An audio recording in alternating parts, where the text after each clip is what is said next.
Selamat sore, Tribuners. Anda sedang menyaksikan live update Tribun News bersama saya, Firda Ananda. Sore ini kan kami sajikan informasi terkini dan menarik untuk Anda yang dilaporkan secara langsung oleh reporter kami di lapangan. Dan inilah live update selengkapnya. Kita ke berita pertama, Saudara. Polisi kembali menggelar olah TKP di rumah Kadif Propam Polri, Irjen Pol Verdi Sambo, terkait kasus baku tembak ajudannya yang menewaskan Brigadir Nopriansyah Yosua Huta Barat alias Brigadir J. Pantauan di lokasi sekira pukul 12:40 waktu Indonesia Barat terlihat sejumlah penyidik polisi berlalu lalang di sekitar rumah tersebut. Nah, untuk mengetahui informasi lebih lengkapnya terkait hal ini akan disampaikan oleh rekan jurnalis kami dari tribunnews.com. Ada Abdi Rianda Sakti yang akan melaporkannya. Silakan rekan Abdi. Ya, terima kasih Firda. Selamat sore. Benar sekali, hari ini pada siang tadi, penyidik Polres Metro Jakarta Selatan kembali melakukan olah TKP di rumah Kadif Propam Polri, Irjen Pol Verdi Sambo yang menjadi tempat baku tembak antara ajudannya, yakni supir istri Irjen Verdi Sambo, Brigadir Yosua Huta Barat dengan ajudan Irjen Verdi Sambo yakni Baradae. Ya, terlihat terpantau dari lokasi kejadian, polisi sempat dari tadi siang sudah berlalu lalang di lokasi atau di rumah dari Irjen Pol Verdi Sambo. Olah TKP ini juga sudah dilakukan sejak malam tadi yang dipimpin langsung oleh Kabareskrim Polri, Komjen Pol Agus Andrianto hingga pukul 12 malam. Eee, Polisi juga sempat memasang garis polisi di rumah tersebut setelah insiden penembakan yang menewaskan Brigadir Nopriansyah Yosua Huta Barat alias Brigadir J pada hari Jumat lalu tanggal 8 Juli 2022. Namun hingga pantauan kami di lokasi tadi siang, garis polisi yang sempat dipasang itu sudah kembali dicopot. Belum diketahui alasan pencopotan dari garis polisi tersebut. Untuk informasi, Brigadir J tewas setelah terlibat baku tembak dengan ajudan Irjen Verdi Sambo berinisial Baradae dengan luka tembakan. Insiden itu terjadi saat Brigadir J tiba-tiba masuk ke kamar pribadi istri Kadif Propam yakni Nyonya Putri Verdi Sambo dan melakukan pelecehan hingga penodongan. Saat itu Ibu Kadif Propam yang sedang tertidur kaget dan langsung berteriak meminta tolong saat Brigadir J melakukan pelecehan dan penodongan tersebut. Bersamaan dengan itu, Baradae yang berada di rumah tersebut langsung bergegas dari lantai 2 rumah untuk mengecek kejadian. Di sana Baradae bertanya kepada Brigadir J, namun Brigadir J malah menjawab dengan menembakkan 7 tembakan ke arah Baradae. Tembakan itu dibalas oleh Baradae dengan 5 tembakan hingga membuat Brigadir J tewas. Dalam hal ini, motif Baradae membalas tembakan itu hanya untuk membela diri dan menjaga Ibu Kadif Propam dari ancaman Brigadir J. Polisi juga telah membantah adanya luka sayatan di tubuh Brigadir J akibat senjata tajam, seperti yang ditudingkan oleh pihak keluarga. Luka sayatan itu menurut polisi karena adanya gesekan proyektil peluru yang dihempaskan oleh Baradae.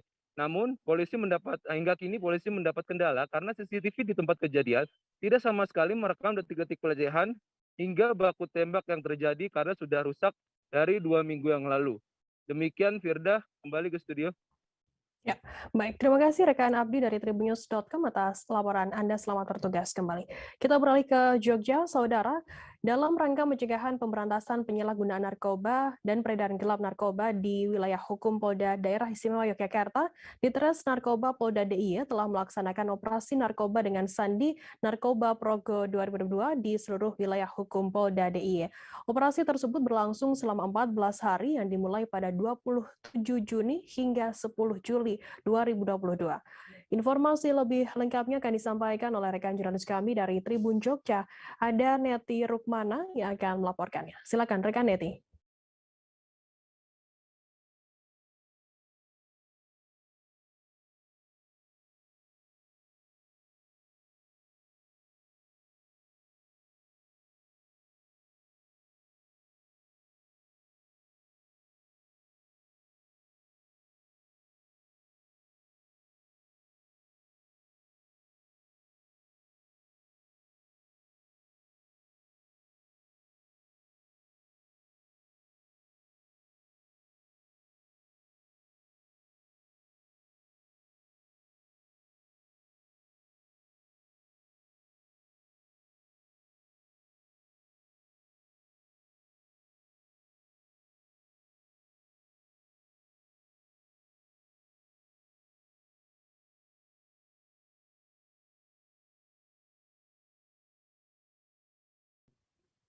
Baik, terima kasih Firda. Iya, Tribuners benar dalam rangka pencegahan pemberantasan penyalahgunaan dan peredaran gelap narkoba di wilayah hukum Kepolisian Daerah Istimewa Yogyakarta atau Polda DIY, di mana Direktorat Reserse Narkoba Polda DIY telah melaksanakan operasi narkoba dengan sandi Narkoba Progo 2022 yang digelar tepatnya di seluruh wilayah hukum Polda DIY.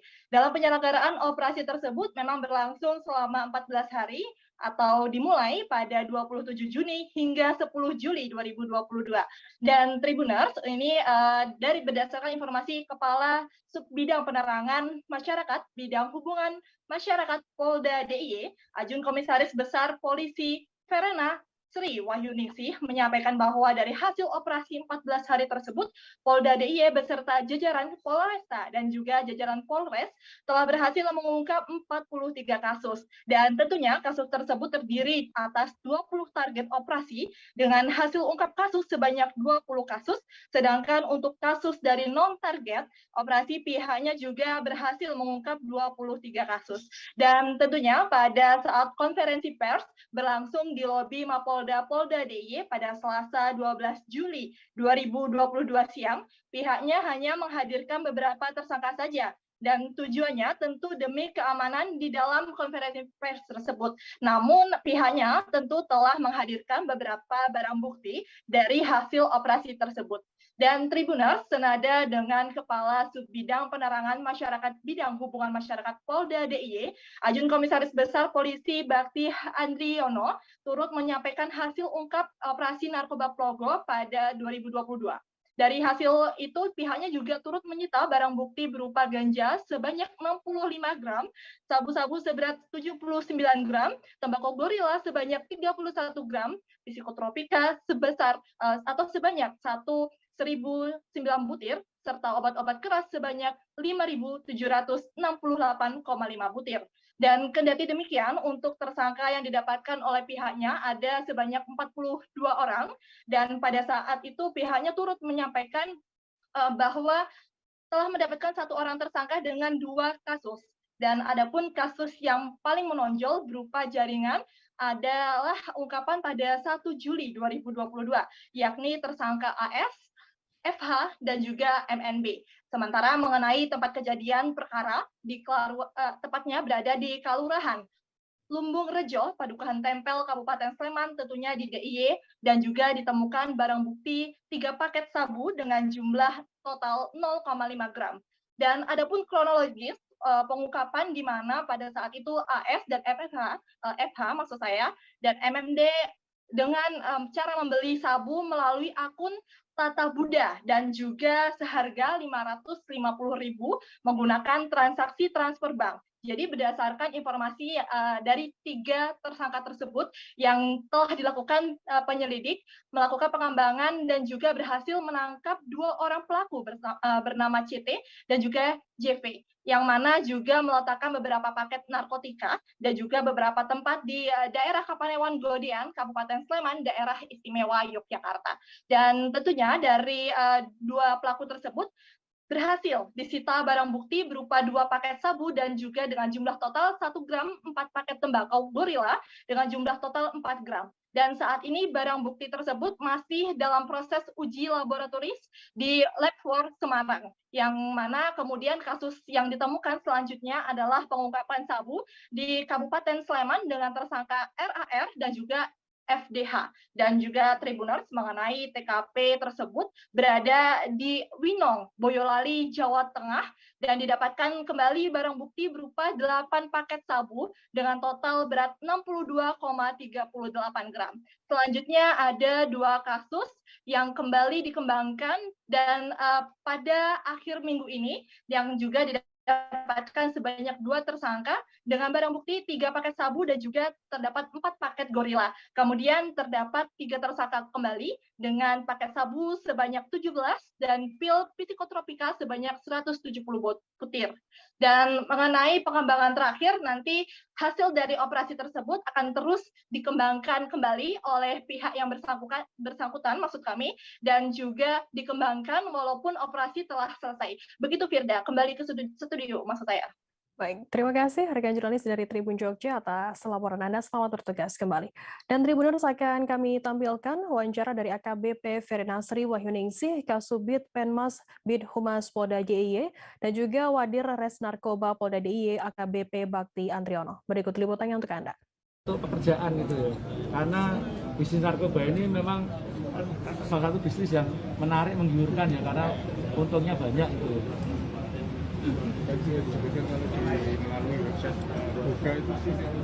Ya biasa kita sekarang kan karena era teknologi informasi ya, jadi mesinnya pakai akun nanti berubah lagi. Itu kan salah satu kendala kita ya, karena menggunakan akun di dunia yang bebas itu ya, global tanpa batas pakai teknologi, jadi termasuk kendala kita dalam mengungkap ya. Jadi itu dimanfaatkan oleh pelaku untuk peredaran, untuk marketingnya, pemasaran. Ya di medsos, sebagai di medsos, yang tatap muka sudah mulai berkurang ya, biasanya lewat WA atau apa ya, yang biasa lewat akun-akun itu ya, Instagram, WA, kita lewat Telegram gitu ya, Line, Facebook gitu ya. Ya biasanya disamarkan, nanti berubah-ubah nanti itu ya. Pesannya pun pakai ya, namanya itu pesan sandi ya, mungkin pakai apa, bahasa ready atau apa gitu ya. Saya kira itu. Silakan kalau mau ke kasat, silakan mau ke kasat itu.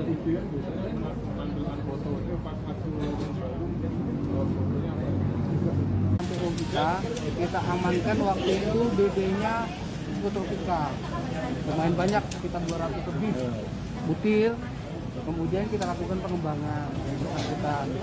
Begitu kita lakukan pengembangan, ternyata yang bersangkutan juga kita jerat dengan undang-undang kesehatan karena mengedarkan sediaan farmasi. Ada BB lagi. Ada BB lagi. BB baru lagi, kasus baru. Sekitar 2000. Jadi untuk ya barang bukti baru sekitar 2000-an butir ya rindu. Badan Penanggulangan Bencana Daerah atau BPBD Provinsi Sulawesi Tenggara memetakan sejumlah daerah di Sultra yang rawan dilanda banjir dan tanah longsor. Pemetaan ini setelah wilayah Sultra dilanda cuaca buruk hujan deras beberapa minggu terakhir. Ada 3 daerah yang rawan terjadi banjir dan tanah longsor saat masuki musim penghujan, yakni Kota Kendari, Kabupaten Konawe, dan Konawe Utara. Informasi lebih lengkapnya akan disampaikan oleh rekan jurnalis kami dari Tribun News Sultra. Ada Laude Ari yang akan melaporkannya. Silakan rekan Ari. Ya, terima kasih rekan Firda. Selamat sore Tribuners.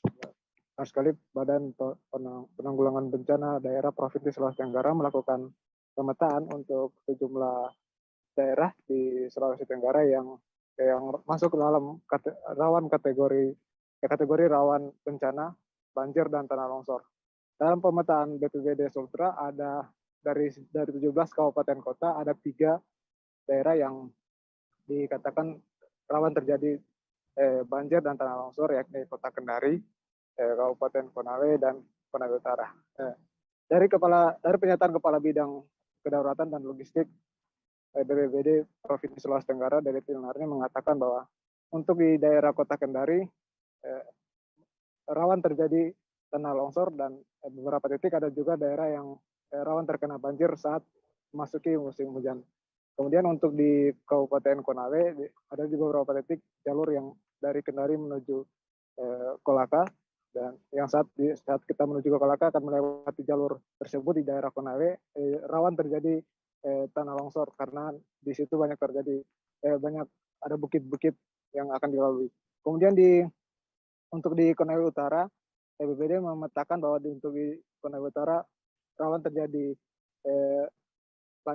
bencana banjir karena di tahun-tahun sebelumnya wilayah Konawe Utara itu selalu dilanda banjir bandang, bahkan banjir besar yang seperti terjadi di beberapa tahun yang lalu.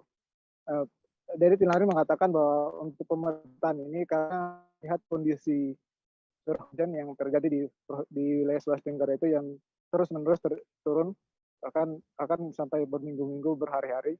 Nah, kemudian untuk di Kabupaten Konawe Utara ini sendiri, bahkan bupatinya Bapak Kuksamin sudah memberikan peringatan ini kepada warganya dan pejabat untuk tetap bersiaga menghadapi bencana sewaktu-waktu ada bencana dengan melakukan dan sembari melakukan koordinasi dengan pemerintah setempat untuk melakukan pencegahan sedini mungkin Bapak Ruksamin mengatakan bahwa peringatan ini dia berikan karena melihat ada salah satu sungai yang ada di Kabupaten Konawe Utara itu yang bahkan debit airnya sudah hampir mencapai jalan, sehingga dia memberikan peringatan kepada masyarakat, kepada pejabat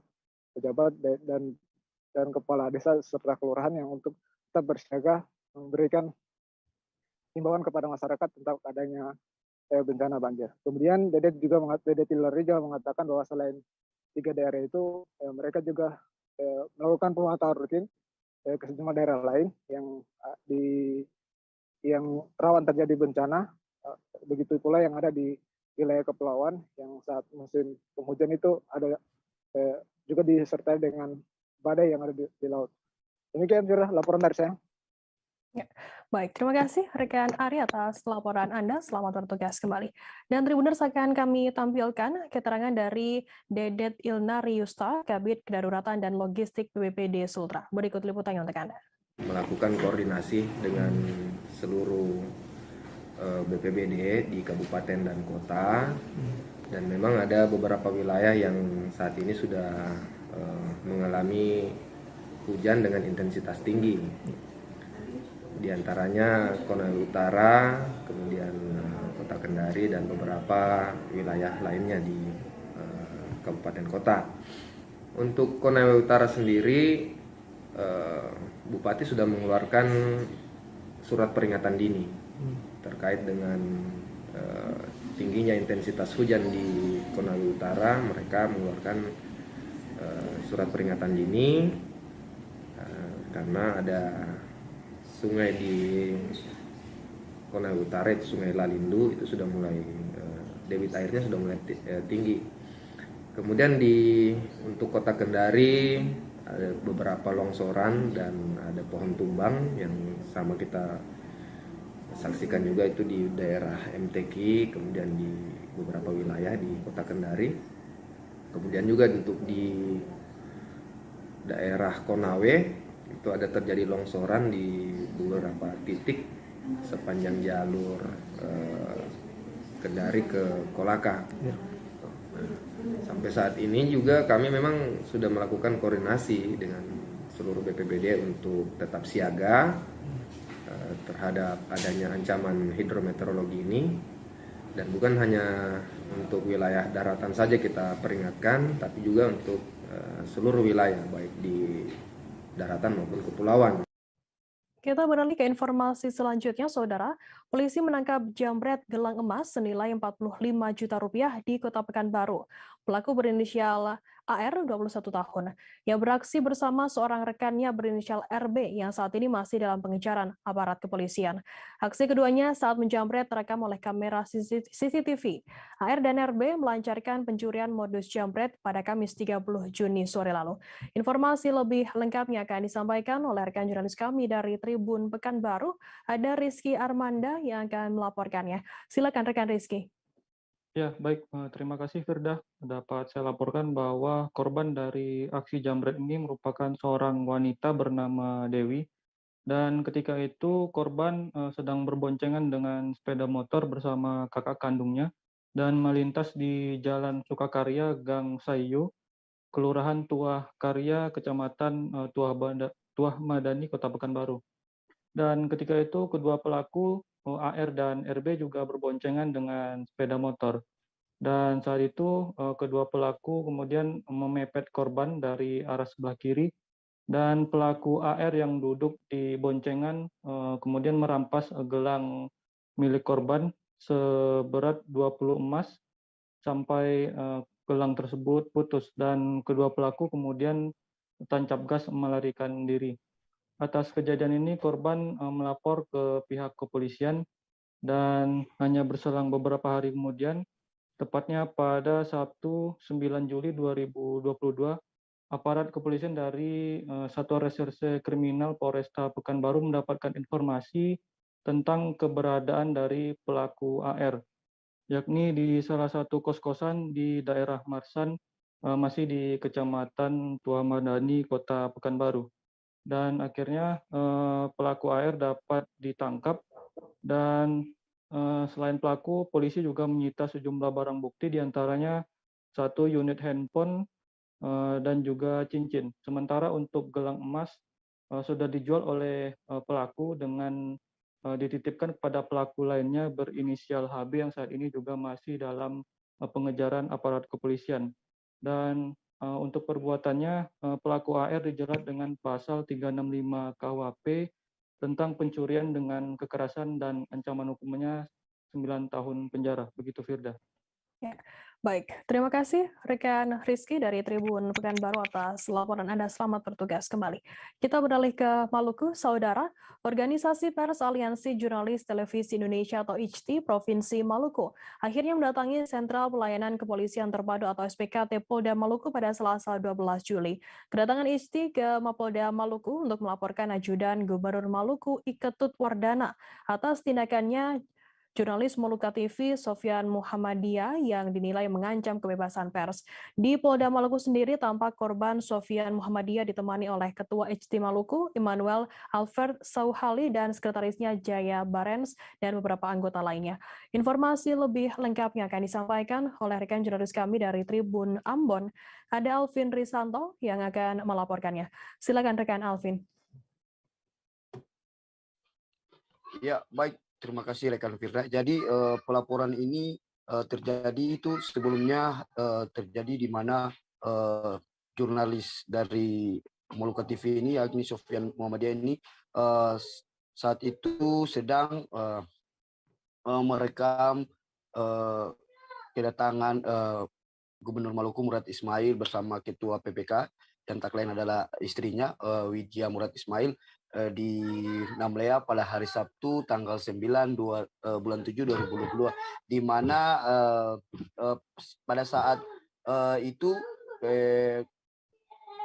pada saat merekam kedatangan Murad Ismail di Namlea, bahwa ada pendemo dari kalangan mahasiswa mendemo Gubernur Maluku. Pada saat melakukan pendemo itu, Gubernur Maluku terpancing emosinya dan mengeluarkan kata-kata yang tak pantas, yakni mengundang para pendemonstran itu untuk berkelahi. Dan pada saat itu jurnalis Moluka TV sedang merekam kejadian tersebut, dan pada saat melihat ajudannya Iketut Wardana melihat kejadian tersebut, melihat jurnalis Moluka TV ini merekam kata-kata kasar dari Gubernur Maluku, pada saat itu langsung mengambil handphone dirinya, saat itu langsung menghapus video yang dimiliki oleh jurnalis ini dengan mengintimidasi juga dirinya. Dan setelah menghapus, kembali lagi ajudan itu mengirimkan kembali lagi video tersebut, namun kata-kata kasar yang dikeluarkan Gubernur Maluku itu sudah dihapus sebagiannya, dan dikirimnya file yang memang berisi kata-kata yang sudah tidak ada lagi kata-kata kasar yang dikeluarkan oleh Gubernur Maluku Murad Ismail. Dan melihat hal tersebut, IJTI Maluku langsung pada hari Selasa kemarin melaporkan perbuatan yang dirasakan oleh jurnalis dari Moluka TV, yakni Sofyan Muhammadiyah di Polda Maluku. Dan setelah melakukan pelaporan pada Selasa kemarin,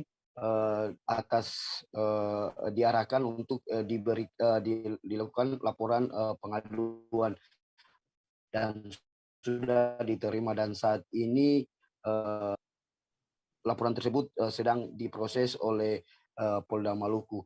Menurut Ketua IJTI Maluku Immanuel Sauhali mengatakan bahwa kebebasan pers harus diutamakan karena melihat pasal 4 ayat 2 dan 3, di mana situ kebebasan pers harus diutamakan, dan penghapusan video oleh oknum-oknum karya jurnalistik itu tidak dibenarkan. Untuk itu dia sangat menyesalkan dan mengecam perbuatan dari ajudan Gubernur Maluku Iketut Wardana. Terima kasih rekan Fira. Baik, terima kasih rekan Alvin dari Tribun Ambon atas laporan Anda. Selamat bertugas kembali. Dan Tribuners akan kami tampilkan keterangan dari Emmanuel Alfred Sauhali, Ketua ISTI Maluku. Berikut liputannya untuk Anda.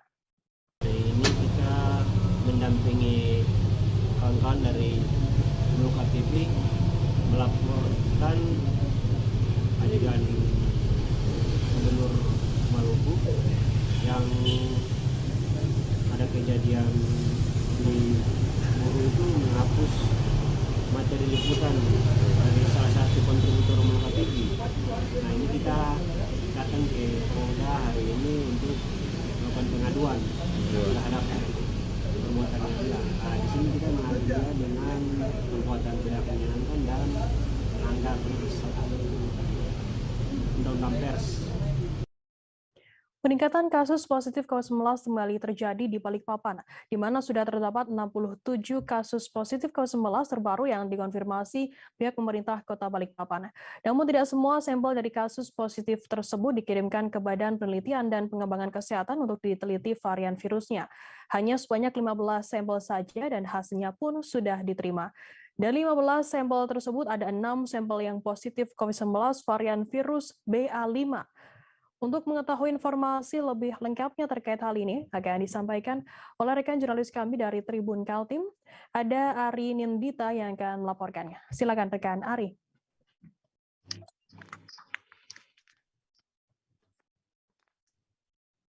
Baik, terima kasih Firda dan selamat sore Tribuners dimanapun Anda berada. Peningkatan kasus positif COVID-19 kembali terjadi di Kota Balikpapan, Provinsi Kalimantan Timur. Dikatakan oleh Ibu Andi Sri Juliarti selaku Kepala Dinas Kesehatan Kota Balikpapan pada Selasa 12 Juli 2022 terdapat 67 kasus positif COVID-19 terbaru yang dikonfirmasi pihak pemerintah Kota Balikpapan. Namun, tidak semua sampel dari kasus positif tersebut dikirimkan ke Badan Penelitian.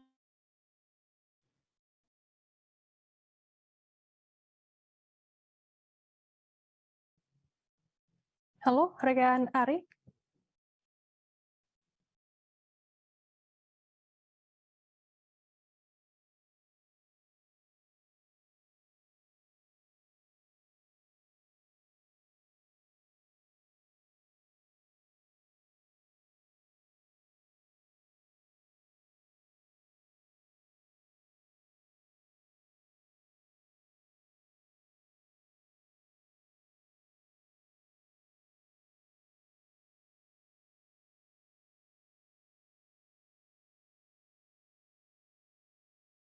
Tribuners, kami mengalami sedikit gangguan sinyal dengan jurnalis kami dari Tribun Kaltim. Kita akan beralih ke informasi lainnya, Saudara.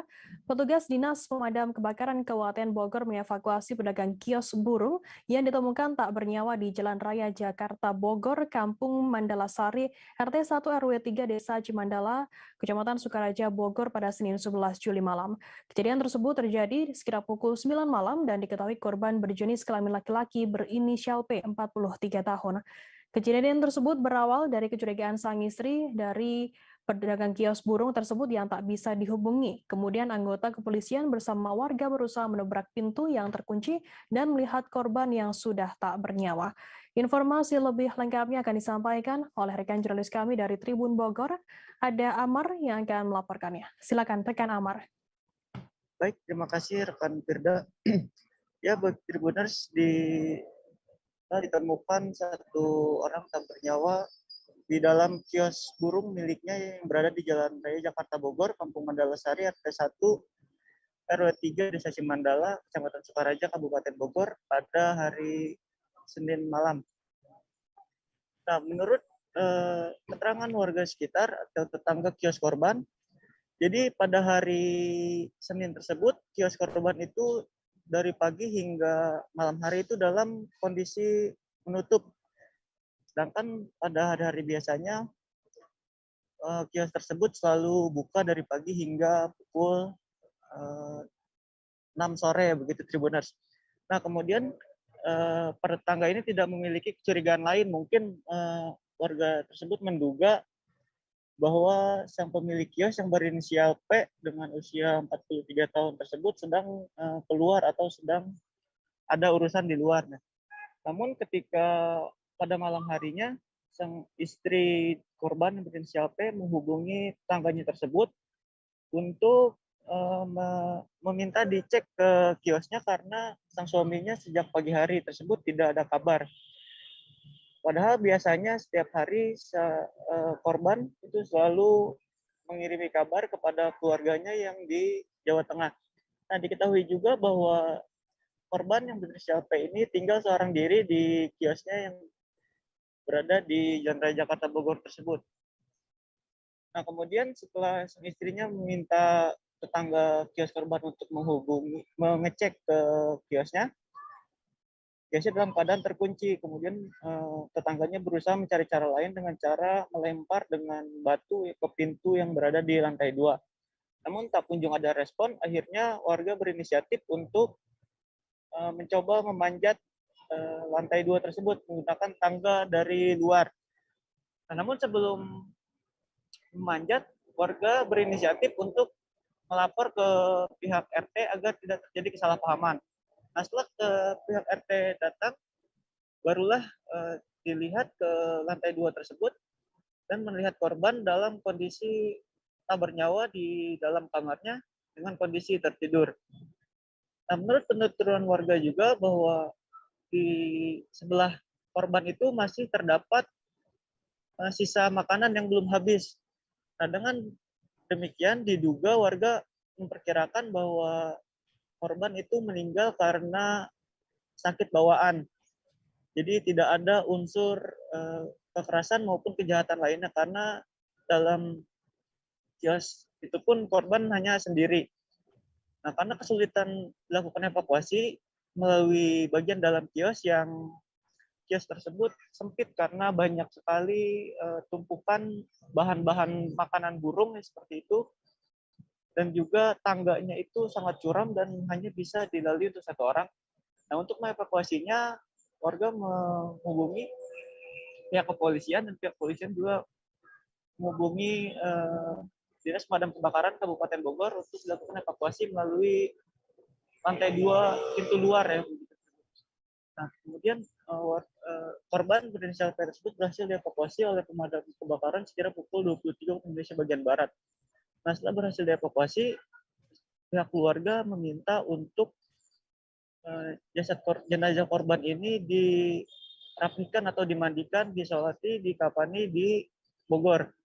Nah, setelah dirapikan oleh perangkat desa kampung setempat, sekira pukul 2 waktu 2 dini hari Selasa berarti Tribuners, itu jenazah korban langsung dibawa ke kampung halamannya yang berada di Jawa Tengah. Nah, menurut penuturan warga, jadi sebelum korban ditemukan tak bernyawa pada Senin malam itu, di hari Minggu korban itu sempat berkomunikasi dengan warga tersebut yang melihat yang istrinya meminta untuk mengecek kondisi korban tersebut. Jadi pada hari Minggu itu si korban meminta untuk memberikan token listrik untuk istrinya di rumah, untuk rumah yang di kampung lah seperti itu. Nah, namun warga tersebut tak menyadari bahwa akan jadi seperti ini. Nah, setelah kejadian tersebut ditemukan dalam kondisi tak bernyawa,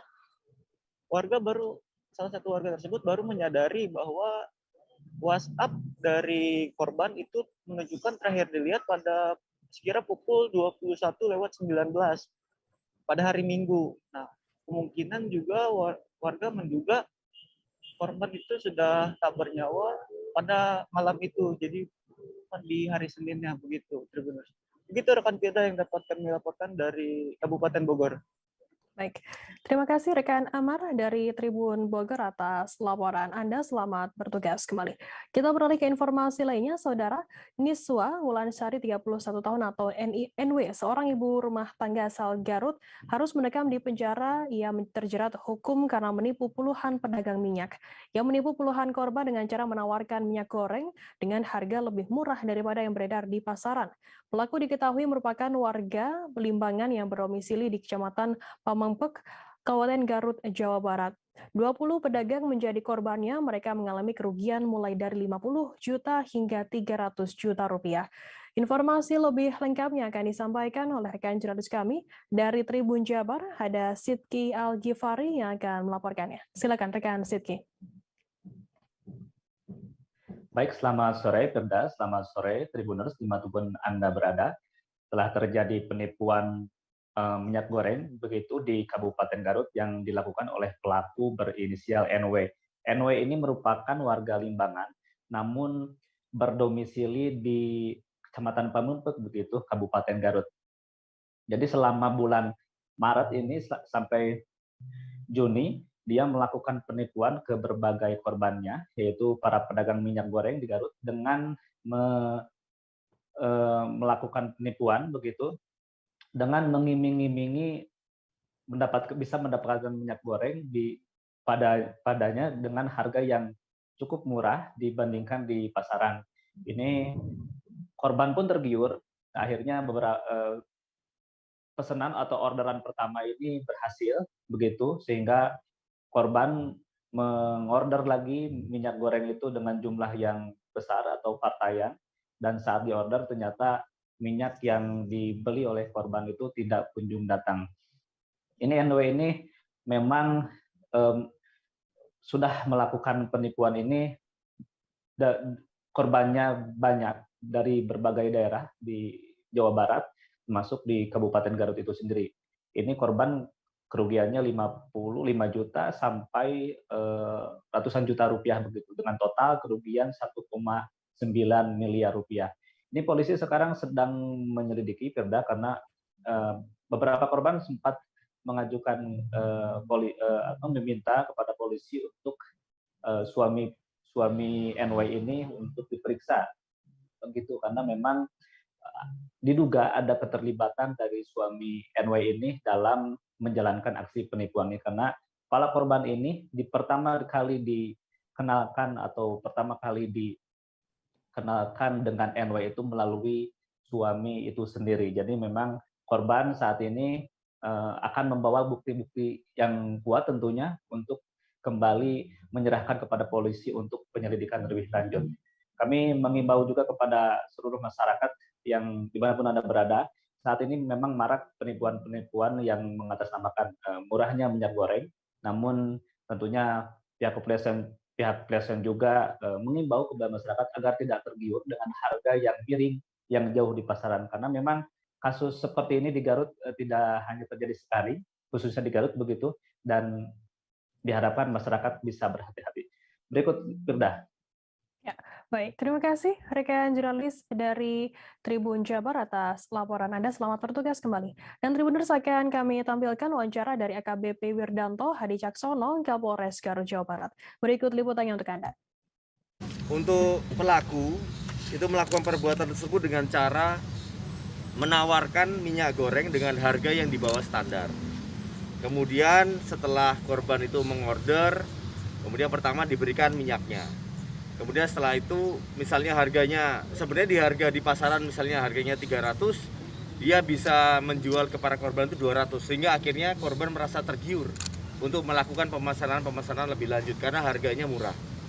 Namun kemudian setelah ada partai besar untuk pembelian yang partai besar, akhirnya pelaku tidak memberikan barangnya dengan alasan katanya ada permasalahan di distributor dan sebagainya.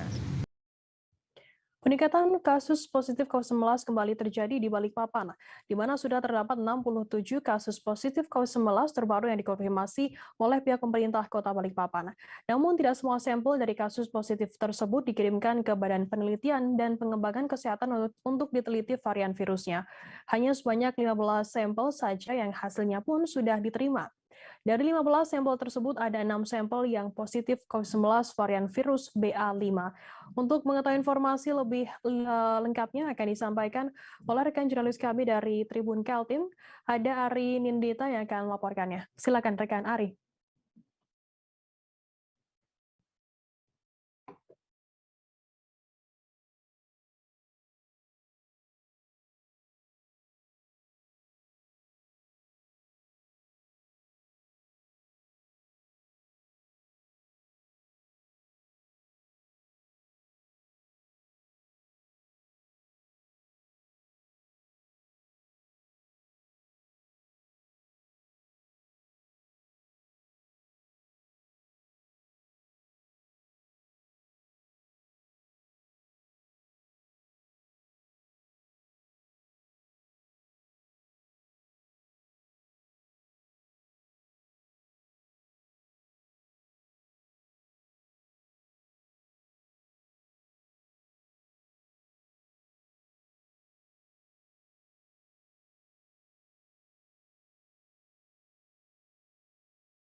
Kita beralih ke informasi selanjutnya, Saudara. Tangis haru pecah di lapas narkotika kelas 2B Muara Sabak. Suasana ini terjadi saat para narapidana dan tahanan dibesuk oleh keluarganya. Hampir selama 2,5 tahun atau sejak pandemi COVID-19, pihak lapas melarang tahanan untuk dibesuk.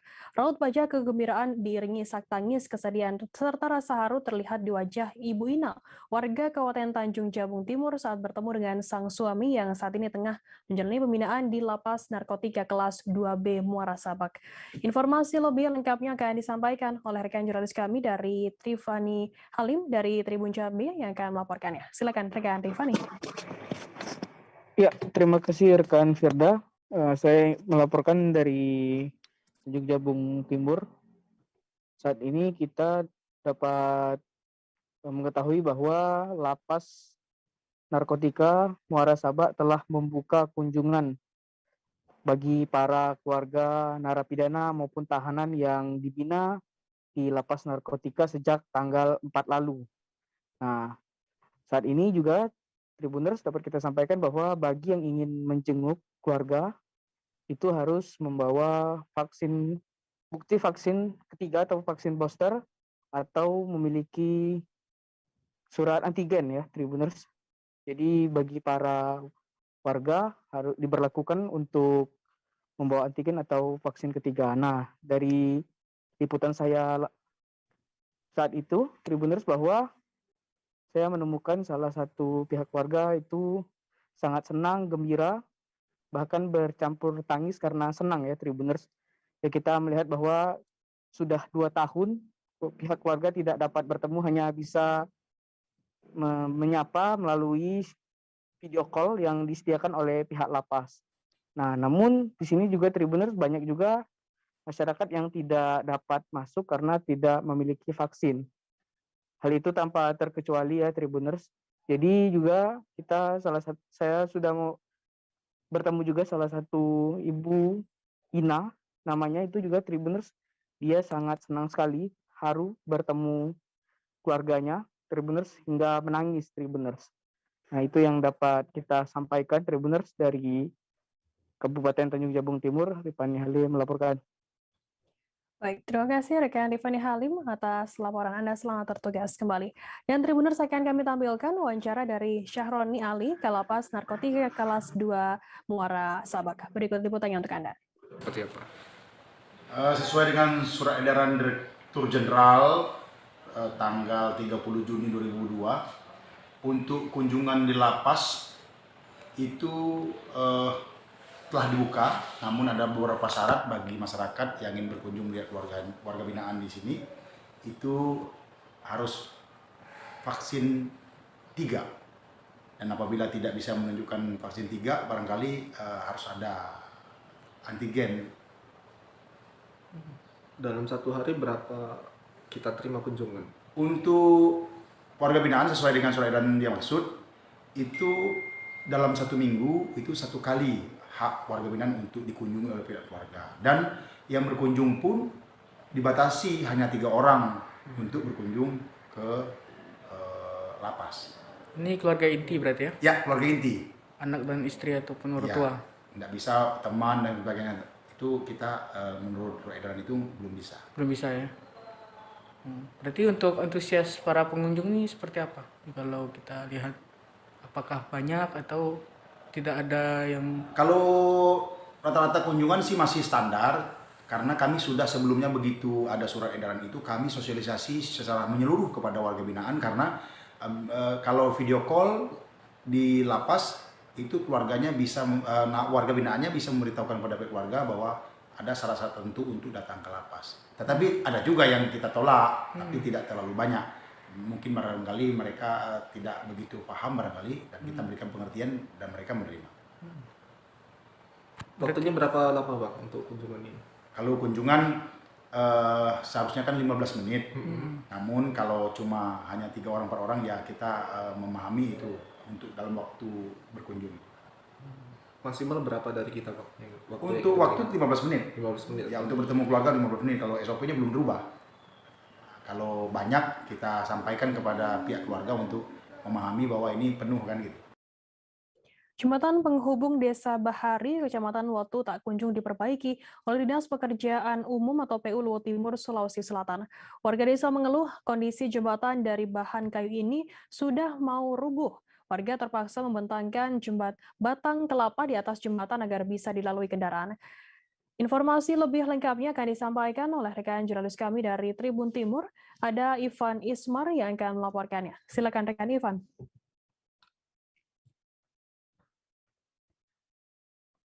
Baik, terima kasih rekan kita. Memang dilakukan bahwa jembatan penghubung Desa Bahari Kecamatan Watu ini memang kondisinya memprihatinkan. Jembatan dalam kondisi sudah mau rubuh, di mana material kayu yang digunakan untuk membuat jembatan sudah lapuk.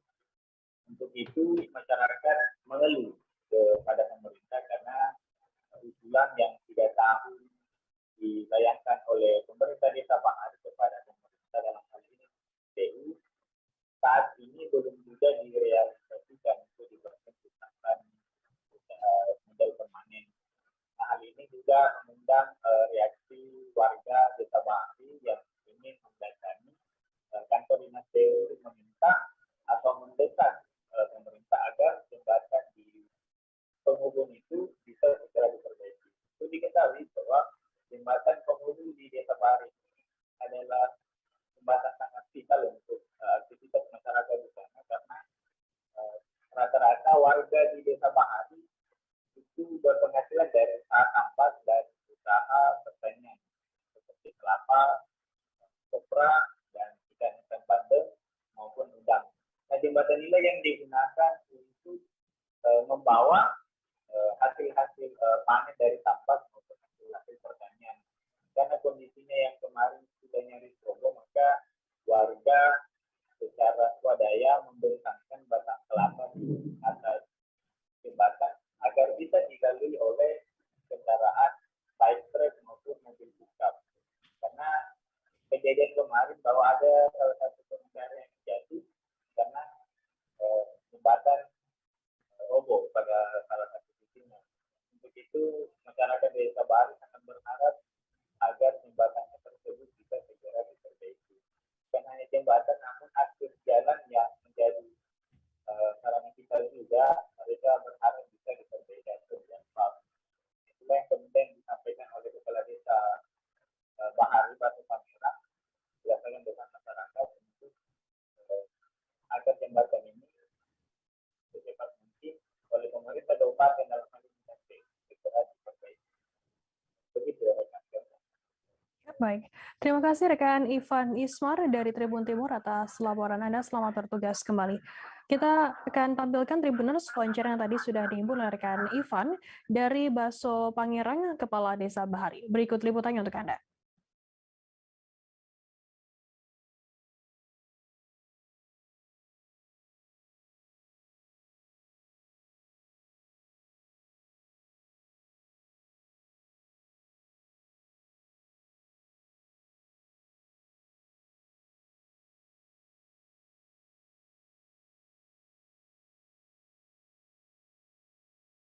Tahun 2023 harapan masyarakat kalaupun kami katanya Pak jalan kami tidak di aspal ya minimal jembatan kami lah yang diperbaiki.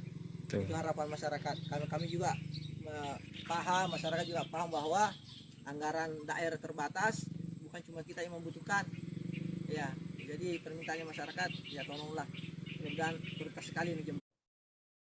DPRD Sulawesi Utara menggelar rapat pembahasan pertanggungjawaban APBD tahun anggaran 2021 di ruang rapat paripurna Gedung Cengkih, Jalan Manado Bitung, Kariragi, Kota Manado pada Selasa 12 Juli. Berhadap-hadapan dua kubu, Badan Anggaran DPRD Sulut menguliti tim anggaran pemerintah daerah Provinsi Sulut yang memberi penjelasan terkait pelaksanaan APBD. Untuk mengetahui informasi lebih lengkapnya akan disampaikan oleh rekan jurnalis kami dari Tribun Manado, ada Rio Nur yang akan melaporkannya. Silakan rekan Rio. Ya, terima kasih rekan Firda. Jadi sebelum dilakukan pengesahan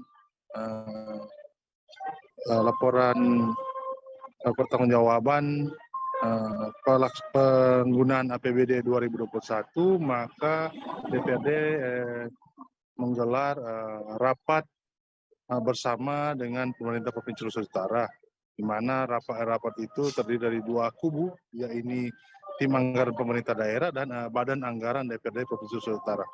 Salah satu yang mencolok dari laporan pertanggungjawaban penggunaan APBD 2021 ini adanya silpa sebesar 304 miliar. Silpa ini adalah sisa dari anggaran yang tidak terserap di 2021, sehingga menyisakan anggaran yang begitu besar. Ini menjadi sorotan dari anggota DPRD, terutama badan anggaran, mempertanyakan kenapa penggunaan anggaran ini tidak efektif, serapannya tidak sepenuhnya berhasil diserap. Di sini momen ini dimanfaatkan oleh tim anggaran pemerintah untuk menjelaskan apa alasan dari adanya silpa yang sangat besar ini. Salah satu yang dijelaskan oleh pemerintah provinsi bahwa ada sekitar dana 100 miliar dana pemulihan ekonomi nasional yang ternyata baru masuk di bulan Desember 2021, sehingga dana itu belum sempat digunakan, tahun anggaran sudah berakhir. Kemudian ada juga keterlambatan proyek yang tidak selesai hingga pencairannya ditangguhkan. Kemudian ada juga alokasi dana alokasi khusus yang dari beberapa perangkat daerah yang tidak terserap dengan baik karena berbagai keterlambatan. Nah, di sini hal ini menjadi catatan bagi DPRD agar tahun depan kinerja pemerintah dalam menyerap anggaran lebih baik lagi. Ini menjadi catatan. Nanti setelah rapat bersama ini akan dilanjutkan dengan sidang rapat paripurna. Ini di mana DPRD akan mengesahkan persetujuan pertanggungjawaban pemerintah provinsi terhadap pelaksanaan APBD tahun 2021. Demikian rekan Firda. Ya, baik. Terima kasih rekan Rio Nur dari Tribun Manado atas laporan Anda. Selamat bertugas kembali. Kita beralih ke Jawa Timur, Saudara. Setahun sudah pria bernama Terang 50 tahun tak bertemu anaknya Muhammad Amris 30 tahun secara langsung sejak menghuni lapas kelas 2B Tuban. Selama 12 bulan putranya menghuni lembaga pemasyarakatan, ia hanya datang tanpa bisa berbicara secara langsung. Sebab Amris sendiri yang tersandung kasus narkotika menghuni lapas sejak masa pandemi COVID-19 sehingga tak diperbolehkan untuk kunjungan tatap muka. Informasi lebih lengkapnya akan disampaikan oleh rekan jurnalis kami dari Tribun dari surya.co.id. Maksud kami ada Muhammad Sudarsono yang akan melaporkannya. Silakan rekan Sudarsono. Firda, selamat sore. Kami melaporkan dari Tuban, Jawa Timur, bahwasanya lapas kelas 2B Tuban telah melakukan kunjungan tatap muka yang perdana setelah 2 tahun ditiadakan karena pandemi COVID-19. Pada kunjungan tatap muka perdana yang dilakukan pada Selasa kemarin disambut antusias, disambut hangat oleh para keluarga warga binaan permasyarakatan atau keluarga narapidana dengan melakukan kunjungan. Meski kunjungan belum banyak karena dilakukan pembatasan dalam teknisnya seminggu 2 kali, yaitu pada hari Selasa dan Kamis, serta jamnya mulai jam 8 sampai jam 10. Namun ini akan menjadi evaluasi bagi pihak lapas agar ke depan jika dirasa kurang jamnya maka akan dilakukan penambahan. Salah satu pihak keluarga lapas yang menyambut hangat diantaranya yaitu napi atas nama Muhammad Amri. Napi kasus narkoba ini sangat senang dikunjungi ayahnya setelah 1 tahun tidak pernah ketemu, karena selama 1 tahun ayahnya yang bernama Terang dalam kunjungannya hanya sampai depan dengan menitipkan bekal makanan yang dibawanya, sehingga momen ini menjadi garuan bagi mereka berdua dalam bertemu, karena tahanan dan orang tuanya ini berasal dari Pasuruan sehingga butuh waktu yang cukup ekstra untuk sampai ke Tuban. Begitu, Firda. Ya, baik. Terima kasih rekan Sudarsono dari surya.co.id atas laporan Anda. Selamat bertugas kembali. Kita akan beralih ke informasi lainnya, Saudara. Penyakit cacar pada cabai yang menyerang milik petani di Kabupaten Sampang, Madura pada Selasa 12 Juli. Akibatnya stok cabai lokal di Kota Bahari minim lantaran produktivitas petani rendah bahkan berpengaruh pada harga cabai. Kepala Bidang Perdagangan Disperindag Sampang, Sabta Nuris Ramlan mengatakan, memang harga cabai rawit di pasaran saat ini sedang tinggi. Hal itu ia ungkapkan sesuai data dan fakta di pasaran, baik di wilayah pasar kota maupun pasar kecamatan. Untuk mengetahui informasi lebih lengkapnya akan disampaikan oleh rekan jurnalis kami dari Tribun Madura. Ada Hanggara Pratama yang akan melaporkannya. Silakan rekan Hanggara. Baik, terima kasih rekan Firda. Jadi kami melaporkan bahwa memang berdasarkan komentar dari Kepala Bidang Perdagangan Disperindag Sampang, Sabta Nuris Ramlan, bahwa memang harga cabai rawit di pasaran saat ini melambung tinggi mencapai Rp100.000 per kilogram. Hal itu diketahui oleh Disperindag Sampang setelah melakukan monitoring di pasaran, baik di wilayah pasar kota maupun pasar kecamatan. Dan ditegaskan bahwa naiknya harga cabai ini dipicu oleh minimnya stok cabai lokal akibat banyak petani cabai di Sampang gagal panen semenjak penyakit cacar menyerang seperti itu. Kemudian dengan kondisi seperti itu, banyak tengkulak di Kota Bahari memilih mengimpor cabai dari luar Sampang, dan hal itu membuat harga cabai melambung tinggi. Sementara untuk kondisi penyakit cacar yang tengah menyerang tanaman cabai milik petani di Sampang, ini menyebar di sejumlah wilayah kecamatan seperti Kecamatan Camplong dan Kecamatan Terjun. Dan akibat penyakit cacar tersebut, maka para petani merugi karena hasil panen berkurang dari hasil biasanya. Seperti itu, rekan Firda. Ya, baik. Terima kasih rekan Hanggara dari Tribun Madura atas laporannya. Selamat bertugas kembali. Kita akan beralih ke informasi lainnya, saudara. Memasuki tahun ajaran baru 2022-2023, toko perlengkapan sekolah seperti seragam sekolah, tas, alat tulis, dan sepatu di Pangkal Pinang ramai dikunjungi oleh pembeli. Seperti yang terlihat di Jalan Ahmad Yani dan Jalan Kampung Bintang, Pangkal Pinang, toko-toko perlengkapan sekolah ini dipadati warga yang hendak membeli kebutuhan sekolah anak-anak. Seperti halnya toko perlengkapan sekolah Anugrah, tampak para orang tua sibuk mencoba seragam sekolah ke anak-anak mereka. Informasi lebih lengkapnya akan disampaikan oleh rekan jurnalis kami dari Bangka Pos, ada Sela Agustika yang akan melaporkannya. Silakan rekan Sela. Oke, baik. Terima kasih Firda. Memasuki tahun ajaran baru 2022-2023 ini memang terlihat antusias masyarakat untuk membeli seragam sekolah dan perlengkapan alat tulis sekolah ini begitu ramai, di mana para warga ini mulai mendatangi toko-toko perlengkapan sekolah hingga toko seragam sekolah yang ada di Kota Pangkal Pinang, seperti halnya di toko Anugrah yang beralamat di Jalan Ahmad Yani, Kota Pangkal Pinang ini yang ramai dikunjungi warga yang membeli perlengkapan seragam sekolah anak-anaknya, di mana antusias masyarakat membeli seragam sekolah ini diakui langsung oleh para pedagang atau penjual seragam sekolah ini, di mana untuk peningkatan sendiri memang begitu drastis atau signifikan, bahkan melampaui 80%. Pasalnya, berdasarkan keterangan yang diakui oleh para pedagang ini, di masa pandemi COVID-19 tahun kemarin, aktivitas pembelajaran ini dilakukan secara daring, sehingga para warga ini tidak begitu antusias untuk membeli baju sekolah ataupun alat perlengkapan sekolah anak-anaknya.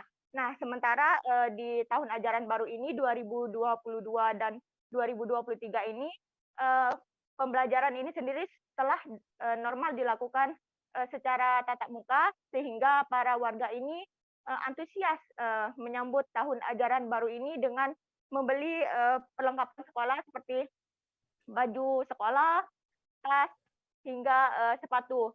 Sama halnya dengan perlengkapan alat tulis di Kota Pangkal Pinang yang juga ramai dikunjungi warga. Seperti halnya di salah satu toko perlengkapan alat tulis di Jalan Kampung Bintang, Kota Pangkal Pinang ini, yang setelah 1 bulan terakhir ini memang mulai ramai dikunjungi para masyarakat, tepatnya orang tua siswa yang membeli berbagai perlengkapan sekolah seperti tas dan alat tulis. Bahkan pihaknya pun merasakan dibandingkan penjualan tahun kemarin, penjualan tahun ajaran baru ini memang meningkat bahkan mencapai 90%. Nah, dikatakan oleh orang tua siswa memang memasuki tahun ajaran baru tahun ini yang telah dilakukan tatap muka, maka mereka dengan antusias mempersiapkan berbagai perlengkapan sekolah anak-anaknya yang sebelumnya memang tidak dilakukan secara langsung atau hanya dilakukan secara daring.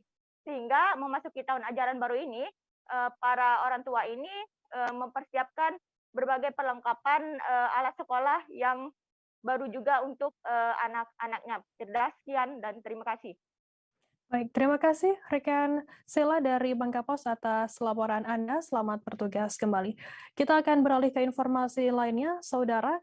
Tragis apa yang dialami pengendara sepeda motor Honda Beat berplat BG 3915 bernama Junaidi, 40 tahun, warga Desa Pulau Gemantung, Kecamatan Tanjung Lubuk, Kabupaten Ogan Komering Ilir. Tubuhnya tertabrak sebuah mobil APV plat BH 1066 Kiki di Jalan Lintas Timur, Kelurahan Jua-Jua, Kecamatan Kayu Agung, tepatnya di depan Gor Biduk Kajang. Informasi lebih lengkapnya akan disampaikan oleh rekan jurnalis kami dari Tribun Sumsel. Ada Nando yang akan melaporkannya. Silakan rekan Nando.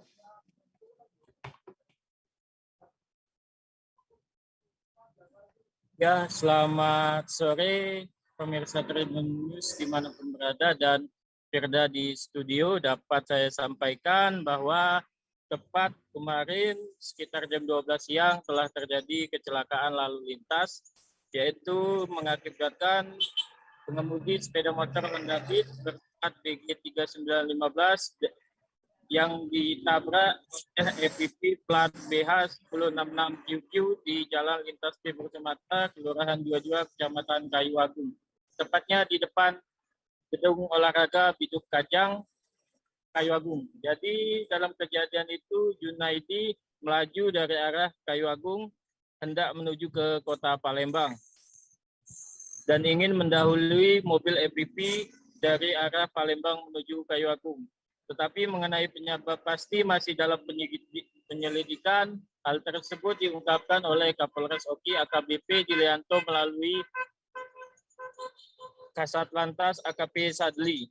Dan setelah itu supir juga hingga kini masih dimintai keterangan, dan untuk mobil maupun kendaraan sudah dibawa langsung ke gedung Satpas Satlantas Kota Kabupaten Oki. Sementara untuk pengemudi sepeda motor bernama Junaidi sendiri mengalami luka parah di bagian kaki sebelah kiri hingga putus. Selain itu, bahwa korban sendiri merupakan warga desa Pulau Gemantung, Kecamatan Tanjung Lubuk. Jadi korbannya sendiri dapat diketahui bahwa hari ini sudah dirujuk ke Rumah Sakit Umum di Kota Palembang. Ditemui di lokasi kejadian juga salah satu saksi mata bernama Lia mengatakan bahwa kemacetan panjang terjadi akibat adanya kecelakaan mobil APV pengangkut beras dan pisang yang diangkut oleh pengendara sepeda motor tersebut. Namun beruntung pengendara tidak ada korban jiwa hingga hanya terdapat pengendara sepeda motor bernama Junaidi yang menderita luka-luka. Sekian Firda yang dapat saya sampaikan, kembali ke studio. Baik, terima kasih rekan Nando dari Tribun Sumsel atas laporan Anda. Selamat bertugas kembali. Tribuners, akan kami tampilkan keterangan dari Kapolres Oki AKBP Dilianto. Berikut liputannya untuk Anda. Mirat Anom, Kelurahan Jua-Jua, tepatnya di Jalan Lintas Timur, di depan gedung Perahu Kajang. Jadi kronologisnya itu diduga kendaraan sepeda motor Honda Beat BG 3917 ADW yang dikendarai Junaidi diduga melaju dari arah Lampung menuju Palembang, diduga ingin mendahului kendaraan yang ada di depannya sehingga melebar ke kanan pada saat yang bersamaan datang kendaraan Suzuki APP Nopol BG 1066 OQ yang berjalan dari arah Palembang menuju Lampung, sehingga motor Honda Beat menabrak sebelah kiri Honda AVV, sehingga pengendara kendaraan motor Honda Beat terjatuh dan mengalami luka-luka, saat ini dirawat di Rumah Sakit Kayu Agung. Untuk penyebab kecelakaan saat ini masih dalam proses penyelidikan. Terima kasih. Kejadian pukul berapa? 12.50 jam 1. Rangkaian HUT ke-54 BPJS Kesehatan hadir di Gor Astrada Pulau Sebatik yang menjadi perbatasan Indonesia-Malaysia untuk memberikan pelayanan informasi seputar Jaminan Kesehatan Nasional atau JKN pada Selasa 12 Juli. Diketahui dalam rangkaian HUT kali ini, Direksi dan Dewan Pengawas BPJS Kesehatan langsung turun ke 14 kabupaten atau kota terluar atau perbatasan Indonesia. Di antaranya yakni Sabang, Nias, Natuna, Sebatik, Kepulauan Talaut, Rote, Merauke, Entikong, Malinau, Morotai, Atambua, kemudian Jayapura, Sumba, dan juga Sumbawa. Informasi lebih lengkapnya akan disampaikan oleh rekan jurnalis kami dari Tribun Kaltara, ada Febrianus Felis yang akan melaporkannya. Silakan rekan Felis. Baik rekan Firda dan Tribuners, dapat saya laporkan bahwa dalam rangkaian hari ulang tahun BPJS Kesehatan ke-54 kemarin berlangsung di Gor Astrada, Sungai Nyamuk, Pulau Sebatik, berlangsung rangkaian acara HUT ke-54 BPJS Kesehatan yang mana jatuh pada Jumat nanti tanggal 15 Juli. Dalam acara tersebut turut hadir Wakil Bupati Nunukan Anavia, kemudian Direktur Keuangan dan Investasi Arif Wijaksono, Juwono Putro, kemudian Camat, anggota DPRD Nunukan, dan instansi terkait lainnya. Arif mengatakan bahwa kedatangan mereka ke perbatasan Indonesia-Malaysia sebagai wujud nyata hadirnya layanan program Jaminan Kesehatan Nasional bagi masyarakat di wilayah 3T, terdepan, terpencil, dan tertinggal. Lebih lanjut, dia katakan bahwa program JKN menjadi bukti bahwa BPJS Kesehatan fokus dalam peningkatan kualitas layanan kepada peserta. Arif juga menyampaikan hadirnya mereka di perbatasan sebagai wujud pelayanan kesehatan tidak hanya dinikmati masyarakat perkotaan saja, namun juga manfaatnya program JKN bisa dirasakan hingga masyarakat di wilayah pelosok negeri. Sebagai penyelenggara program JKN, kata Arif, pihaknya juga menaruh perhatian yang tinggi terhadap peserta untuk mengetahui prosedur, hak, dan juga kewajiban peserta dalam program JKN. Dia berharap kegiatan tersebut dapat mengedukasi masyarakat tentang pola hidup sehat dan pentingnya semangat gotong royong dalam program JKN. Di waktu yang sama pula, BPJS Kesehatan juga menggelar Pekan Senam Prolanis atau program penyakit kronis secara serentak di 5.400 titik di Indonesia, dan untuk di Pulau Sebatik sendiri senam sehat dilakukan bersama di halaman Gor Astrada Nyamuk kemarin pagi. Perlu diketahui bahwa senam Prolanis berhasil menyabet rekor muri sebagai pelaksanaan senam bagi peserta penyakit kronis dengan titik lokasi pelaksanaan terbanyak se-Indonesia. Arif mengajak masyarakat Kabupaten Nunukan untuk senantiasa menerapkan pola hidup sehat agar terhindar dari penyakit katastropik. Seusai senam bersama kegiatan rangkaian HUT BPJS ke-54 itu dilanjutkan dengan pengundian door prize kepada peserta, lalu terakhir kunjungan rombongan ke Puskesmas Aji Kuning. Demikian laporan sementara dari Nunukan, Kalimantan Utara. Felix kembali ke Firda di studio. Baik, terima kasih rekan Felix dari Tribun Kaltara atas laporan Anda. Selamat bertugas kembali. Kita beralih ke Papua, saudara. Jajaran Polres Manokwari membuka loket pelayanan umum Prima kepada masyarakat di sebuah supermarket atau swalaya di Kabupaten Manokwari, Papua Barat. Pelayanan tersebut seperti pengurusan perpanjangan surat izin mengemudi atau SIM, sidik jari, dan SKCK. Kapolres Manokwari AKBP Parasian Herman Gulto mengatakan kegiatan ini merupakan bagian dari rangkaian inisiatif dari Ombudsman RI Provinsi Papua Barat dalam gelaran Expo Pelayanan Publik. Informasi lebih lengkapnya akan disampaikan oleh rekan jurnalis kami dari Tribun Papua Barat, ada Safwan Ashari Raharusun yang akan melaporkannya. Silakan rekan Safwan. Ya baik, Firda dan juga Tribuners dimanapun Anda berada, hari ini dapat saya kabarkan dari Kabupaten Manokwari, Provinsi Papua Barat, bahwasanya pada siang tadi jajaran Polres Manokwari yang dipimpin langsung oleh Kapolres Manokwari, AKBP Parasian Herman Gultom, melaksanakan kegiatan membuka lapak di acara Expo yang diinisiasi oleh Ombudsman Perwakilan Provinsi Papua Barat. Nah, pada pelaksanaan kali ini, jajaran Polres Manokwari membuka loket yang mana untuk melayani masyarakat dengan beberapa kegiatan, yakni untuk mengurus SIM, surat izin mengemudi, dan juga sidik jari serta SKCK. Nah, pada pelaksanaan kali ini jajaran Polres Manokwari mendapatkan banyak respon positif dari masyarakat karena mereka berhasil mendekatkan pelayanan publik kepada masyarakat. Nah, selain itu, Firda dan juga Tribuners dimanapun Anda berada, saya sampaikan juga bahwa selain pelaksanaan pelayanan SIM dan juga SKCK serta sidik jari di kegiatan Expo Pelayanan Publik yang diinisiasi oleh Ombudsman RI Provinsi Papua Barat ini, ada beberapa pelayanan publik lainnya, yakni pelayanan KTP, kartu keluarga, dan juga beberapa pengurusan lainnya yang diselenggarakan juga dengan beberapa instansi teknis di Kabupaten Manokwari.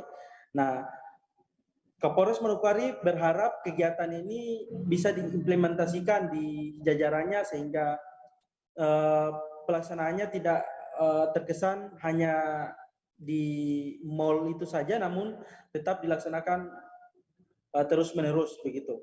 Firda. Ya, baik. Terima kasih rekan Sofwan dari Tribun Papua Barat atas laporan Anda. Selamat bertugas kembali. Dan Tribuners, akan kami tampilkan keterangan atau wawancara yang tadi sudah dibuat oleh rekan Sofwan dari Kapolres Manokwari, AKBP Parasian Herman Gultom, dan juga warga Manokwari Ana Fatimah. Berikut liputannya untuk Anda. Dalam Expo ini dari Polres Manokwari kita mengedepankan dalam artian membuka gerai pelayanan publik berupa pembuatan SIM, pembuatan SKCK, dan pembuatan sidik jari. Ini bagian dari seluruh pelayanan publik yang dilakukan oleh Polres. Dan tentunya di sini masyarakat bisa membuat langsung on-site di tempat, dan nanti setelah mendaftar langsung akan dibuatkan SIM di sini ataupun SKCK, proses cetak sampai dengan menerima di sini. Ini tentunya dalam kesempatan gerai ini, Expo ini, masyarakat, kami mengharapkan bisa membantu masyarakat, khususnya mendekatkan diri kepada masyarakat yang mungkin ke Polres merasa ada jauh dan sebagainya. Iya. Setelah pelayanan Expo yang dilaksanakan oleh Ombudsman, apakah besok-besok akan ditingkatkan mungkin pelayanan seperti ini di Polres Manokwari? Secara umum untuk pelayanan sendiri di Polres sudah disiapkan tempat sudah ada tempat-tempatnya. Ini karena dibuat konsepnya satu oleh Ombudsman dalam rangka untuk menyatukan visinya adalah ke depan akan ada mall pelayanan publik seperti tadi disampaikan oleh Ombudsman. Ke depan akan ada mall pelayanan publik di mana seluruh instansi berada di situ, sehingga masyarakat tidak usah berputar-putar ke masing-masing instansi untuk mendapatkan pelayanan. Visinya adalah itu, dan kami dari Polres Manokwari sangat mendukung apabila itu tadi dari Bapak Bupati juga. Luar biasa, sangat baik dan membantu masyarakat yang ada di Kota Manokwari, khususnya masyarakat yang memang sangat membutuhkan, dan pelayanannya juga cepat. Jangan kalau mungkin terlalu lama kalau di kantor sana, di sini langsung jadi ya. Kalau di sini langsung jadi. Ya. Mama buat apa di sini? SKCK. SKCK ya. Ibu, harapannya kegiatan seperti ini, harapannya boleh dilanjutkan lagi supaya masyarakat juga tidak merasa susah, masyarakat juga senang. Oke, tahu dari mana kalau di sini ada pembuatan SIM, diskaceka? Dari teman dan juga dari apa FB yang teman-teman sampaikan. Oke. Seorang manusia silver merengek minta dilepaskan saat terjaring razia petugas pelayanan pengawasan dan pengendalian sosial atau P3S suku Dinas Sosial Jakarta Utara di perempatan Mall Emporium Pluit Penjaringan Jakarta Utara pada Selasa 12 Juli. Pemuda yang sekujur tubuhnya berlumuran cat berwarna perak itu berdalih punya anak bayi yang harus diurus di rumahnya. Manusia silver awalnya terlihat berada di perempatan Mall Emporium Pluit saat petugas P3S Sudinsos Jakarta Utara sedang melakukan razia. Tatkala lampu merah menyala, pemuda ini langsung berjalan ke depan para pengendara yang berhenti. Informasi lebih lengkapnya akan disampaikan oleh rekan jurnalis kami dari Tribun Jakarta. Ada Gerald Leonardo yang akan melaporkannya. Silakan rekan Gerald.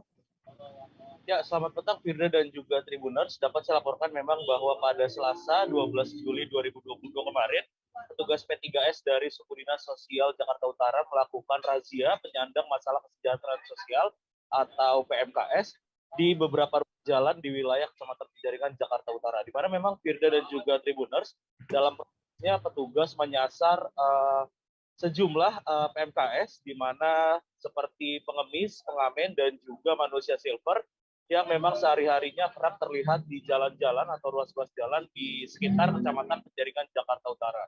Dalam prosesnya, petugas menyasar beberapa titik seperti di Jalan Pluit Timur Raya dan juga di perempatan di depan Mall Emporium Pluit Penjaringan Jakarta Utara, dan di sana petugas P3S yang memakai pakaian preman mendapati seorang manusia silver yang diketahui berinisial KM berusia 24 tahun sedang melakukan aksinya, dan memang manusia silver ini tidak menyadari kehadiran petugas di mana dia sedang berdiri di depan para pengendara yang berhenti di lampu merah dan meminta-minta uang.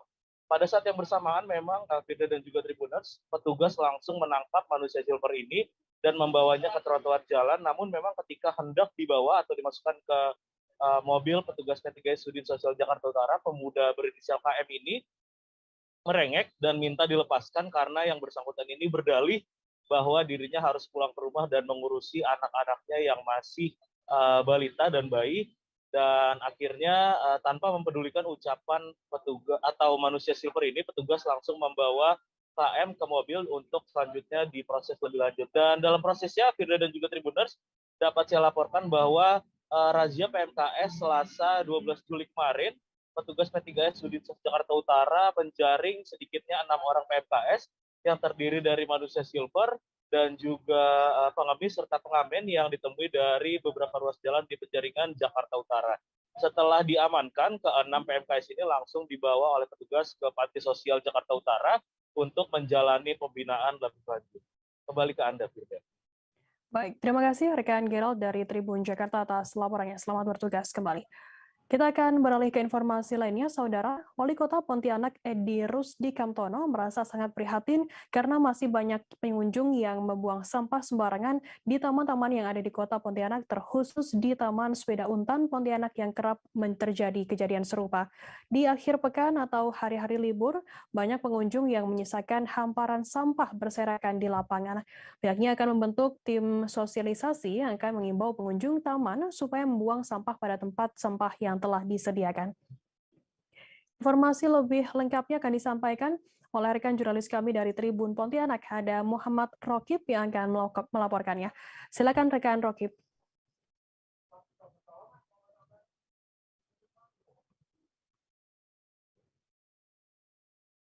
Halo rekan Rokib. Ya, Firda.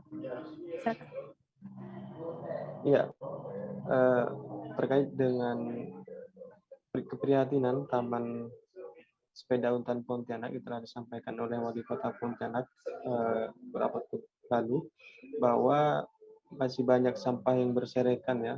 Ini akibat pula pengunjung yang tidak disiplin terhadap kebersihan di kawasan sana, di mana setiap hari-hari libur seperti malam Sabtu, malam Minggu maupun pasca Lebaran kemarin, setiap pagi hari itu petugas selalu menemukan sampah yang selalu berserakan ya.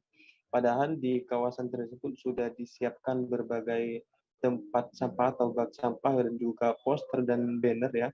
bahwa dilarang membuang sampah sembarangan. Namun masih saja ya ditemukan sampah-sampah yang berserakan. Tidak hanya itu, ketidakdisiplinan yang dilakukan oleh pengunjung ini seperti masih banyaknya yang melakukan permainan skuter ya di kawasan Taman Sepeda Untan, sehingga tidak mengindahkan kawasan-kawasan tersebut.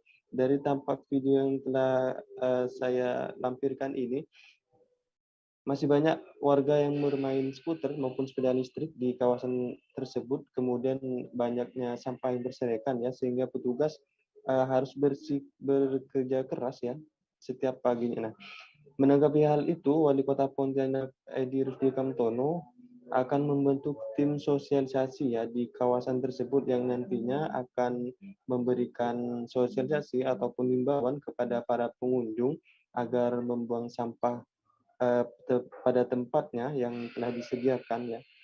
Kemudian jika memang nanti warga ataupun pengunjung yang masih bandel ya melanggar himbauan ataupun aturan yang telah ditetapkan, maka bisa dikenakan sanksi denda, di mana dalam Perda nomor 19 tahun 2021 dalam Perda Tibum itu jika melanggar atau membuang sampah sembarangan bisa dikenakan denda tahanan ya, kurungan maksimal itu 5 bulan ya. Kemudian ada juga denda, yaitu bisa mencapai 50 juta rupiah per orang.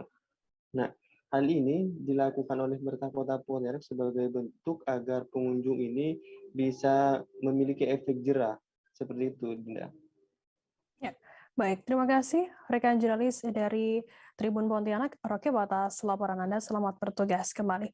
Akan kami tampilkan Tribuners wawancara yang tadi sudah dihimpun oleh rekan Rokib dari Wali Kota Pontianak Edi Rusdi Kamtono. Berikut liputannya untuk Anda.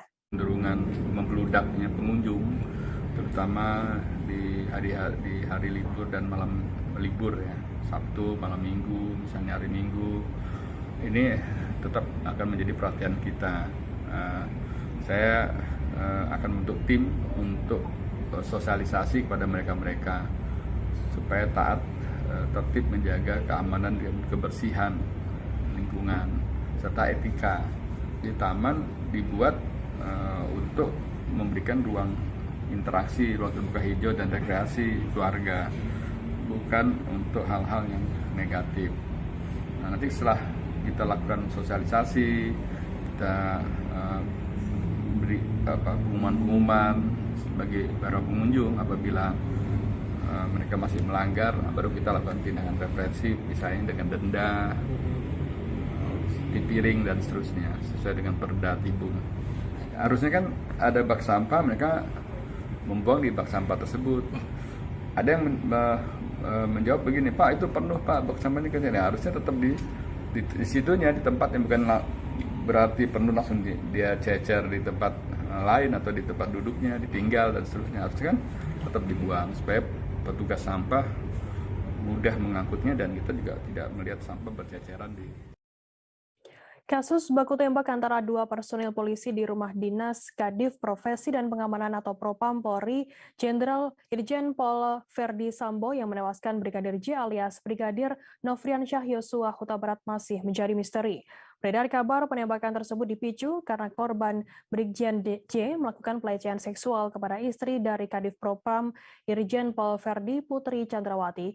Kepala Biro Penerangan Masyarakat Divisi Humas Polri, Brigjen Ahmad Ramadan mengatakan, polisi saat ini masih melakukan pemeriksaan terhadap kejadian tersebut.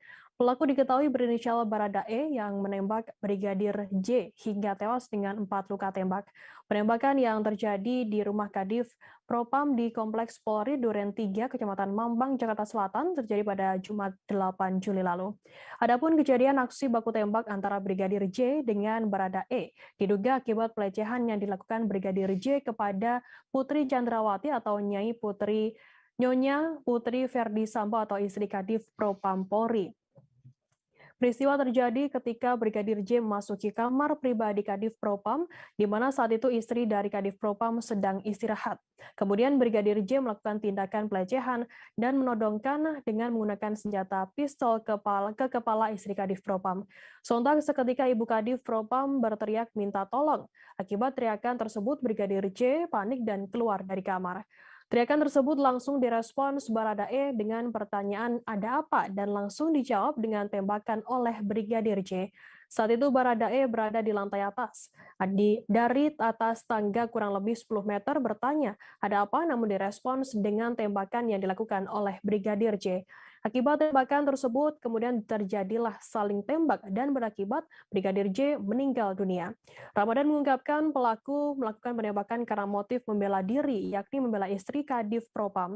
Menurutnya, pihaknya masih belum menyematkan status apapun terhadap Baradae yang merupakan ajudan dari Irjen Verdi Sambo. Baradae juga disebutkan mendapatkan ancaman dari Brigadir J sehingga melakukan aksi bela diri. Istri Verdi Sambo tersebut kini menjadi saksi kunci dari kasus penembakan yang menewaskan sopir pribadinya tersebut. Lantas sebenarnya siapa sosok Putri Chandrawati yang diduga dilecehkan oleh korban Brigadir J? Putri Chandrawati sendiri merupakan wanita keturunan asal Bali. Ayah Putri Chandrawati adalah seorang perwira TNI yang pensiun di Jakarta dengan pangkat terakhir Jenderal Bintang 1 atau Brigadir Jenderal atau Brigjen. Putri dan Irjen Verdi Sambo disebutkan sama-sama bersekolah di sekolah negeri yang berlokasi di Jalan Ahmad Yani, Kelurahan Baru, Kecamatan Ujung Pandang. Keduanya sama-sama lulusan angkatan tahun 1988 di SMP Negeri 6 tersebut. Putri merupakan seorang anak Jenderal TNI yang bertugas di DKI Jakarta. Akan kami tampilkan Tribuners keterangan dari Kombes Budi Hardi Susianto, Kapolres Metro Jakarta Selatan. Setelah itu prosedur biasa kami dilaporin oleh Kasat Reskrim dan kemudian kami juga melakukan pengecekan ke TKP dan memimpin mengawasi para penyidik melakukan olah TKP di sana. Jadi prosedur ini memang sama normal seperti peristiwa lain, bukan karena Pak Kadif Propam yang melapor, tapi semua masyarakat kita anggap sama, ada asas ekologi di koridor. Pada saat kami melaksanakan olah TKP, di TKP kami menemukan seorang yang sudah tergeletak dengan berlumuran darah, berada di dekat tangga naik ke atas, tepatnya arah masuk ke kamar mandi yang ada di bawah tangga. Dari situ kemudian kami prosedural melakukan menghubungi tim Inafis, kemudian tim Inafis dan identifikasi datang dan melakukan olah TKP bersama, dan kemudian kami juga menghubungi Palang Hitam untuk nantinya membawa jenazah tersebut ke rumah sakit untuk dilakukan otopsi. Dari hasil proses olah TKP yang kami lakukan, kami di sana menemukan beberapa barang bukti, baik itu senjata maupun selongsong serta proyektil peluru. Dari apa yang kami lakukan, maka kami melihat bahwa di tempat tersebut diduga terjadi peristiwa pidana, sehingga kemudian kami melakukan proses olah TKP secara teliti, di mana kami melihat bahwa proses ini dari saksi yang pertama kali melihat peristiwa tersebut, saksi R yang sudah kami lakukan pemeriksaan saat ini, melihat bahwa pada saat itu Brigadir J itu melakukan penembakan terlebih dahulu ke arah Barada RE. Dari situlah kemudian kami melakukan pendalaman dan didapat suatu hasil pemeriksaan yang kami lakukan bahwa pada saat itu Brigadir J itu masuk ke kamar pribadi yang saat itu ada Ibu Kadif Propam. Kapolri Jenderal Polisi Sigit Prabowo menanggapi soal kasus baku tembak antara Brigadir J atau Brigadir Yosua dengan Baradae di rumah Kadif Propam Polri Irjen Pol Verdi Sambo Selasa 12 Juli. Menurut Listio, banyak sekali isu-isu